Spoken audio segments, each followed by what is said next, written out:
warahmatullahi wabarakatuh. Alhamdulillahirabbil alamin. Wa bihi nasta'inu ala umuri dunya waddin. Wassalatu wassalamu ala sayyidina maulana Muhammadin wa ala alihi wa sahbihi ajma'in. Asyhadu an la ilaha illallah wahdahu la syarika lah wa asyhadu anna Muhammadan abduhu wa rasuluhu la nabiyya ba'da, amma ba'd. Para habaib, para alim ulama yang hadir pada kesempatan malam hari ini yang saya hormati dan juga semoga Allah muliakan. Dan juga wabil khusus kepada guru kita Buya Yahya yang saya hormati dan juga semoga Allah muliakan pula, amin ya rabbal alamin. Dan juga tidak lupa bapak-bapak dan ibu-ibu majlis ta'lim Masjid Al-Mustaqim yang dimuliakan oleh Allah yang saya hormati dan juga semoga Allah muliakan pula. Pertama-tama mari kita panjatkan puji syukur kita kehadirat Allah Subhanahu wa taala yang mana alhamdulillah pada kesempatan malam hari ini kita semua dapat berkumpul kembali di Majelis Ta'lim Masjid Al-Mustaqim yang dimuliakan oleh Allah ini. Dan kedua kalinya salawat beserta salam kita semoga tetap tercurah limpahkan kepada baginda Nabi besar Muhammad sallallahu alaihi wasallam beserta keluarganya dan juga para sahabatnya, para tabi'in-tabi'innya, dan juga tidak lupa kepada kita selaku umatnya.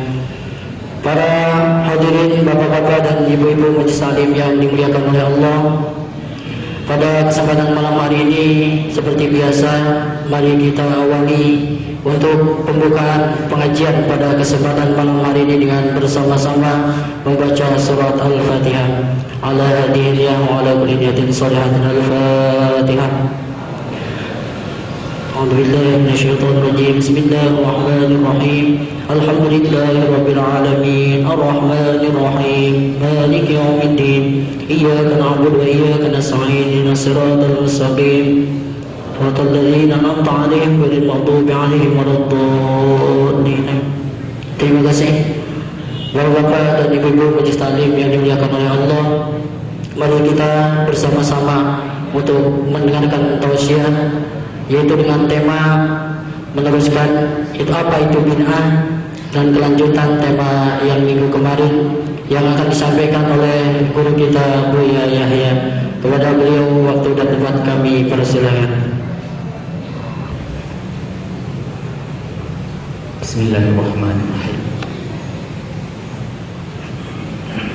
Assalamualaikum warahmatullahi wabarakatuh. Alhamdulillahirabbil alamin. Ya Rabb, la tada' lana fi hadhihi al-lailatil mubarakati dhanban illa ghafartah wa la 'aiban illa satartah wa la ghaiban illa radattah wa la maridan illa shafaitah wa la hajatan illa qadaitaha ya arhamar rahimin. Allahumma salli wa sallim ala al-bashir wal nadhir alladhi tanfatihu bihi abwabul khair wa tanghaliqu bihi abwabul syarri wa ala alil adhari wa ashabil akhyari. Al-qail khairun nasi qarni thumma alladhina yalunahum thumma alladhina yalunahum. Para alim ulama yang kami cintai, para hadirin hadirat yang kami cintai, alhamdulillah, puji syukur kepada Allah yang pada saat ini dan semoga seterusnya Allah menjaga kita sehingga benar-benar waktu kesempatan saat ini menjadi berharga, dan itu semata-mata karena karunia Allah, karena kecintaan Allah kepada kita. Dan semoga ini bertanda bahwasanya kita ini adalah benar-benar orang yang akan mendapatkan ridha dari Allah di dunia dan di akhirat nanti. Pada kesempatan ini kita akan melanjutkan apa yang pernah kita bahas di minggu yang lalu, Minggu yang lalu kita berbicara tentang apa itu bid'ah, yang kadang sebagian dari saudara kita itu tergopoh-gopoh mengatakan satu pekerjaan yang dilakukan oleh kaum muslimin dengan sebutan bid'ah, tanpa terlebih dahulu ia menjelaskan apa itu bid'ah, dan barangkali juga belum tahu apa itu bid'ah. Kemudian belum mengecek kembali apa yang dikatakan bid'ah, sehingga gara-gara kalimat inilah terjadi fitnah di sana sini. Karena umat Nabi Muhammad kok semuanya melakukan bid'ah ini. Yang ahli bid'ah yang mana? Yang ahli bid'ah yang sesungguhnya yang mana? Jangan-jangan yang mengatakan bid'ah itu adalah termasuk orang ahli bid'ah itu sendiri. Karena di saat membid'ahkan orang lain tidak dibarengi dengan ilmu bid'ah. Dan ini sudah kita singgung permasalahan ini pada minggu yang lalu, dan kita akan memasuki pembahasan yang lain dan masih ada sangkut pautnya dengan pembahasan yang lalu, yaitu tentang salafus saleh. Sebab ada kalimat salafiyah, salafiyah. Lalu ada di balik kalimat ini, kalau bukan salafiyah adalah ahli bid'ah. Sejak dulu orang kenal kalimat salafiyah, sehingga sering kita melihat ma'had salafi, pesantren-pesantren salafi.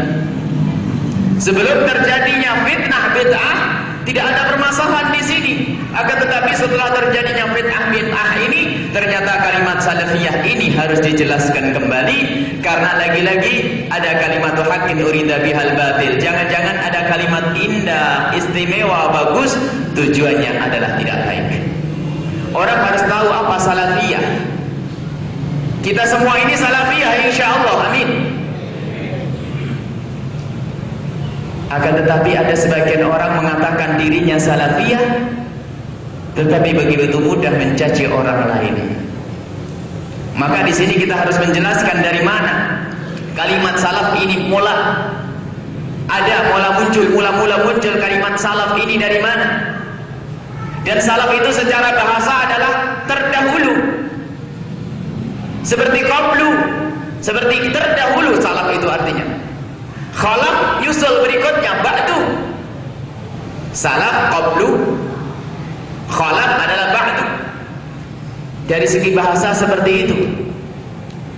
Akan tetapi apa yang dimaksud salafiyah yang selama ini kita sering mendengar, kita berniat seperti niatnya para salafun saleh, orang-orang yang telah mendahului kita dari orang-orang yang saleh. Nah gitu. Lalu kita membaca Al-Fatihah, kalimat salaf sering sekali kita dengar dan kita ucap. Akan tetapi kita harus tahu yang sesungguhnya apa kalimat salaf itu. Kalimat salaf ini dikhususkan kepada kelompok atau masa, generasi yang ada hubungannya dengan hadis Nabi sallallahu alaihi wasallam, khairun nasi, dalam riwayat khairul quruni, khairun nasi qarni, sebaik-baik manusia adalah yang hidup di masaku.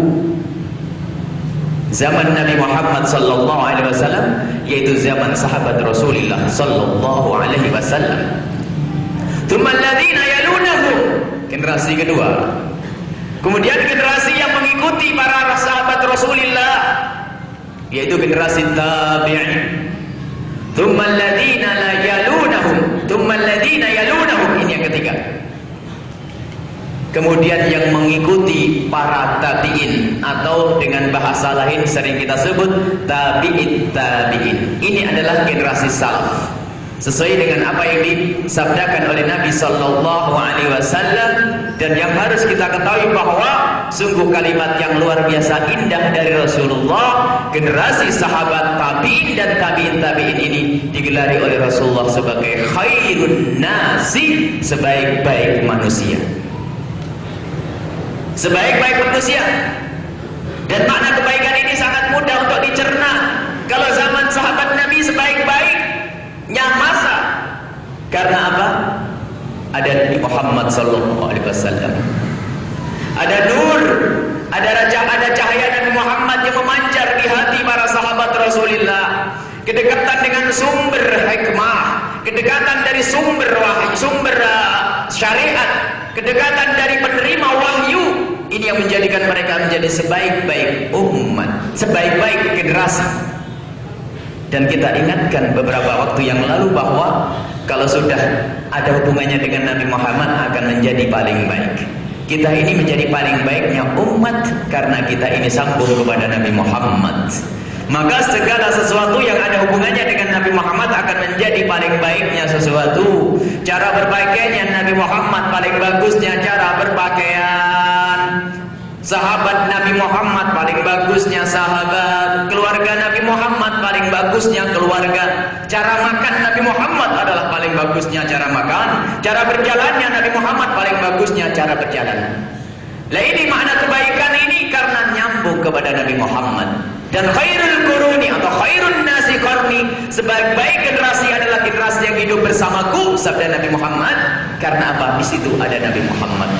Karena di situ ada Rasulullah. Karena di situ ada sumber hikmah. Kalau ada permasalahan langsung kembali kepada Nabi Muhammad. Dan nur nubuwah, cahaya kenabian Nabi Muhammad memancar.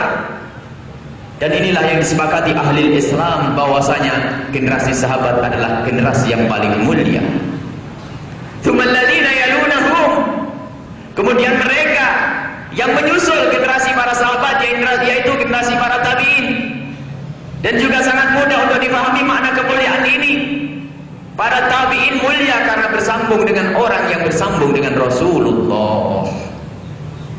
Bersambung atau dekat kepada orang yang sangat dekat dengan Rasulullah, maka dia masih mendapatkan keistimewaan, kemuliaan, kebaikan seperti yang diisyaratkan oleh Rasulullah sallallahu alaihi wasallam. Kemudian generasi yang ketiga, tsumalladzina yalunahum. Kemudian yang mengikuti para tabi'in, nah yang mengiringi generasi para tabi'in. Ini mengisyaratkan bahwasanya setelah itu akan mulai porak-poranda, mulai kacau balau setelah itu. Karena sudah terpisah, tidak sambung kepada sahabat Nabi. Setelah itu sudah tidak sambung lagi kepada para tabi'in, para pengikut Nabi Muhammad zaman itu. Maka disyaratkan Rasulullah hanya 3 generasi. Generasi sahabat, generasi tabi'in, generasi tabi'in. Generasi sahabat sambung dengan Rasulullah, generasi tabi'in karena sambung dengan orang yang sambung kepada Rasulullah. Dan generasi tabi'in adalah generasi yang masih sambung dengan orang yang sambung bersama Rasulullah. Dan ini isyarat bahwa setelah itu adalah generasi yang harus perlu diperhatikan. Di situ banyak perpecahan, di situ banyak perselisihan. Maka setelah generasi tabi'in inilah kemenangan Islam masuk kemana-mana. Orang di luar Islam masuk Islam banyak. Di antara tokoh-tokoh agama di luar Islam pun masuk. Sehingga beragam sekali orang yang masuk Islam saat itu. Maka di saat itulah timbul perselisihan. Sehingga dibutuhkan kepada pengukuhan kaidah-kaidah di dalam memahami fikih agar tidak kacau balau. Mulai saat itulah muncul adanya madrasah ahli ra'i, madrasah ahli hadis. Ada 2 madrasah di dalam mencetuskan hukum-hukum. Di dalam berdebat ada ahli hadis dan ahli ra'i. Ahli ra'i itu orang yang mengandalkan akal, bukan berarti akal saja tanpa teks Al-Quran hadis, tidak.